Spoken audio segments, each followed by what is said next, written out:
mo kí gbogbo ẹni tó ń wò mí torí tí n bá sálámọ̀ ẹ lè ní bóyá ó fẹ́ polówó ẹ̀sìn ni challenge fún gbogbo ẹ̀yin tẹ́ wà nílùú òyìnbó nílùú ọba tẹ́ ń polówó ìṣẹ̀ṣe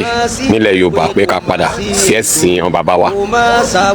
àti ẹ̀yin mùsùlùmí tẹ́ wà nílùú ọba challenge for everybody kó ní kálukú kó bọ́ síta gbangba kó polówó ẹ̀sìn ẹ̀ kó kírun níta gbangba nílùú òyìnbó ṣẹwárẹ́ yìí oníṣẹ̀ṣe náà ẹ bọ́ síta gbangba ẹ bọ̀gùn ẹ gbé ajá ẹ gé orí ẹ̀ níta gbangba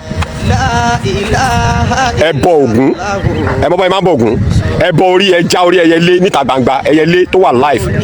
ẹ já orí ẹ níta gbangba nílùú òyìnbó ṣebí lóyìnbó ni ẹ lè wálé wá polówó ẹ yẹ ká bẹ̀rẹ̀ láti bẹ̀ ẹ̀yin mùsùlùmí ẹ bọ́ síta gbangba ẹ kírun níta gbangba ẹ polówó ẹ̀sìn níta gbangba ẹ tẹ́mà prayer nílùú òyìnbó ẹ̀yin kìrìsìtẹ́nì ẹ polówó ẹ̀sìn come accept Jesus níta gbangba ẹ̀yin oníṣẹ̀ṣe ẹ polówó ẹ̀sìn ẹ gé orí ajá ẹ bẹ́ orí ajá níta gbangba nílùú òyìnbó bóyá London ní US ní Canada wherever you are you dey ṣé ti gbọ́ ẹ ká bẹ̀rẹ̀ láti bẹ̀ this is part 1 challenge